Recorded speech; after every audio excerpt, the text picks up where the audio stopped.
Hi, my name is Alvaro Cortez Jr., aka Lance Danger, and congratulations! So you finished your comic book, your graphic novel, or yes, that creative endeavor you wanted to finish.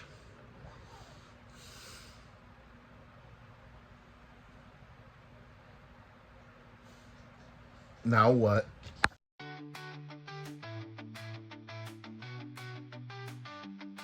So I just wanted to do a quick overview of 5 places of where you can make your art available to sell, whether that be comic book, prints, merchandise, fine art, whatever your creative endeavor is.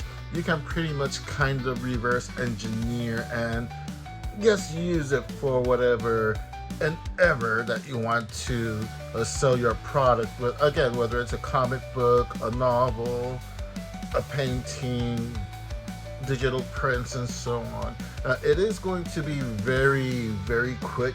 It is going to be just an overview. Eventually I will make videos that goes a little more in depth of these categories, but if you already have some know-how, maybe this might help you guide you in the right direction as well.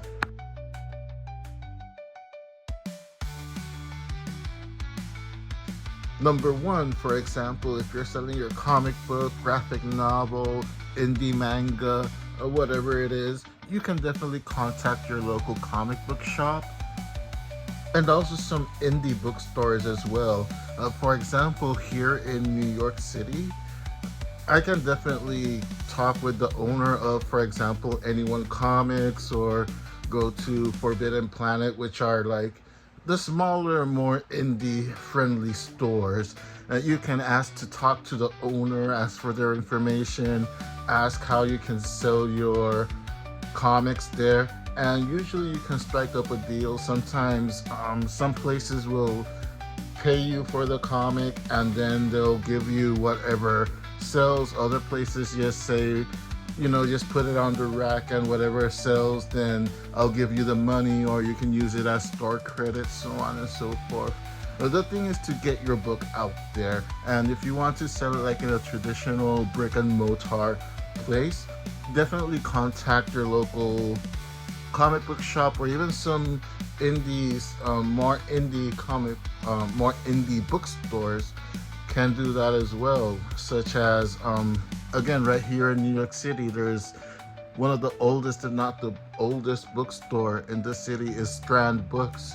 And if you get in contact with their personnel, you can actually sell indie books there too, indie comics. Well, they used to. I don't know now. I have to update that information myself because they did change around a lot of things in the store when it comes to the comic book stuff. But they usually are pretty indie friendly, so I can definitely check that out. Or if you're in the city and you want to sell your own comic book, you can definitely contact a bookstore like Strand Books to see if they are accepting indie titles as well.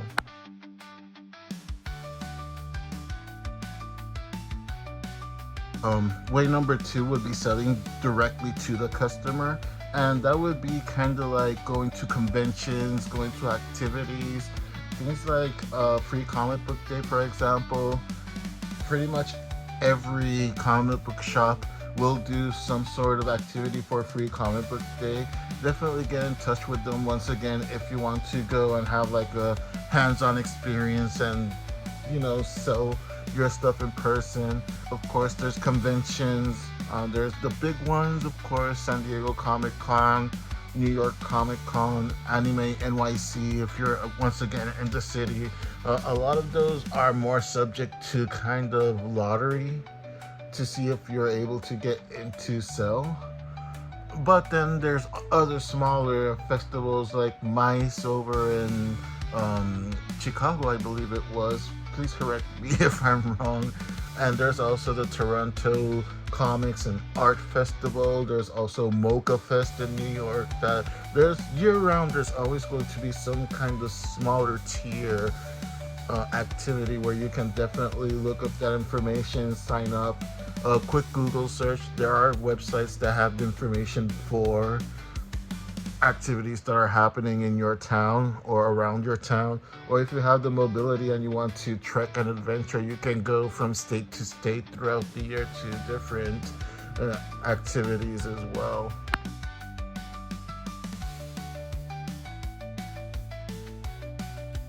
Number three would be online, and online really has changed the landscape and leveled the playing field so much more now. If you want to sell your product, or whether it's a comic book, a prose novel, fine art, what have you, poetry book, you can go to different places where you can have print on demand, print out your comic book or your art print or merchandise if you want to do merchandise for whatever artistic endeavor you have. Like if you want to sell a calendar that has your poetry and art on it, you can go to places like Redbubble, Sazzle, Cafe Press, so many places. Check which one is more convenient for you and you can have it print on demand. Or if you have the means to print it yourself, like you have a nice little printer that'll print quality prints or comics or calendars or bookmarks or stickers, then you can do it on your own. You can print it, package it, and ship it on your own, and you get to keep that extra money without involving that middleman that would be like a Redbubble, a print-on-demand service. And also, it'll give you more control over the aspect of looking over your merchandise, because sometimes you have kind of no control over that using print on demand. What I like to do is that before I actually sell something like on Redbubble or somewhere else, before that I will buy some merch of my own using, of course, the creator discount, just to like see how the product itself looks, and if it looks of pretty good quality, or at the very least quality that could match what I could do at home, then I'll go ahead and use that service for to help me with that business aspect in that sense of having just a print on demand service that'll help me print out the goods and package it and them sending it to whoever would like to be interested in buying my things.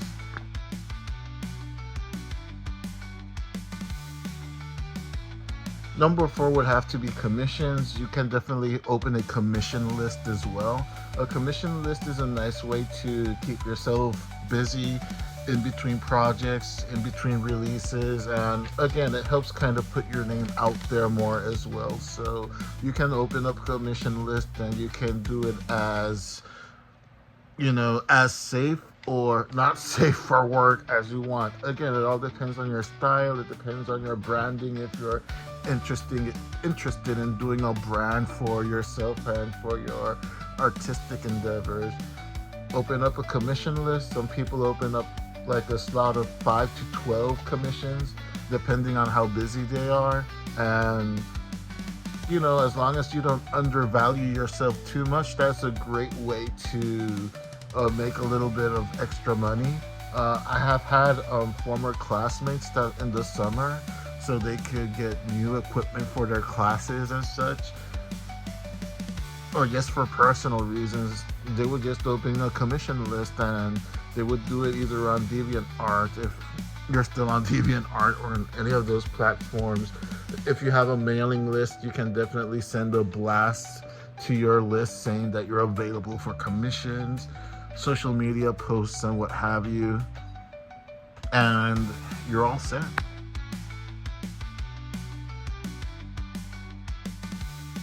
And last but not least, I would suggest you to have your own website. Minimum have something like a link tree where you can like do a catch-all of all the links that you could have associated to your artwork or your branding or your entrepreneurial endeavors. Just make yourself accessible, make yourself discoverable. Nobody's going to buy stuff from you if they can't find you. Minimum, if you're wary of social media, and that's understandable, at the very least have a website. You guys have no idea how many friends I have and colleagues that have lost opportunities to expand their audience and sell their art to a wider audience, and they can't because people just can't find them.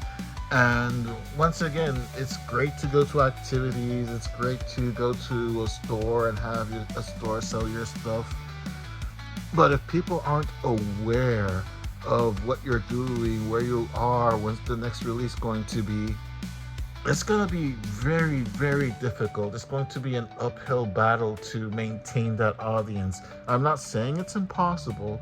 I'm just saying that it's going to make your career a lot harder if you want to live off of your own artwork and your own productions. So definitely have, at the very least, the websites.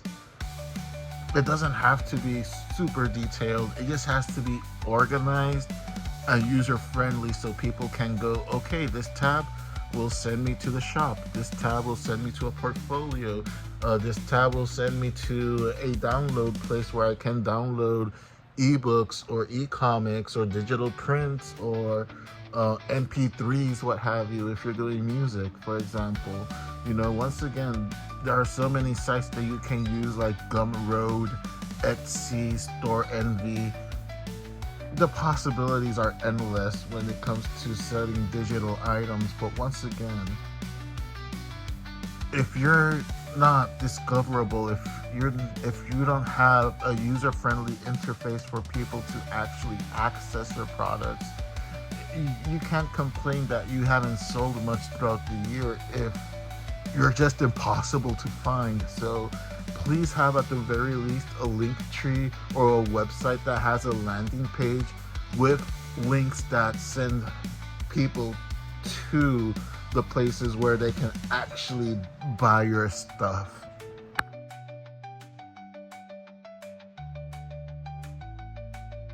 So yeah, I know it was very simple, very straight to the point, this video, but once again, I just wanted to do like a quick overview of what you can do to make your art a little more accessible to get out there. I will be making videos going point by point, more specifically and more in depth about it, but I just wanted to do like this catch-all, just kind of like for you guys to dip your toes into the waters, give you something to think about. Maybe if you weren't thinking about one thing, maybe this will help you push you into thinking about something else and other possibilities, and also hopefully help you kind of find what identity you want to have in terms of where and how to sell, because you can mix and match everything that's on the list. You could, like, for example, just do activities and have an online shop that you can just give either a physical business card to a purchaser, or just have like a QR code on your table where people can just take a snapshot of that QR code and it'll lead them directly to your website or link tree or landing page, where they'll have all the information to contact you later on if they wish to continue supporting your creative endeavors. Or if you're extremely shy, once again, you can just use social media. And once again, have that connect back to your own website. Like, at the end of the day, out of all those points, the most important point, in my opinion, is to have a place where you are accessible and discoverable. Because once again, you can have you can have the next great American novel, you can have the next 1 million selling Kickstarter comic book or what have you, but if people can't find you, they can't support you. So make it a favor to yourself, if not a favor to me as a consumer of creative stuff as well, and make it easier on all of us to find you and know about your product. You'll thank me in the long run, trust me. Anyway, it's my turn to thank you guys for watching, and I will catch you all next time.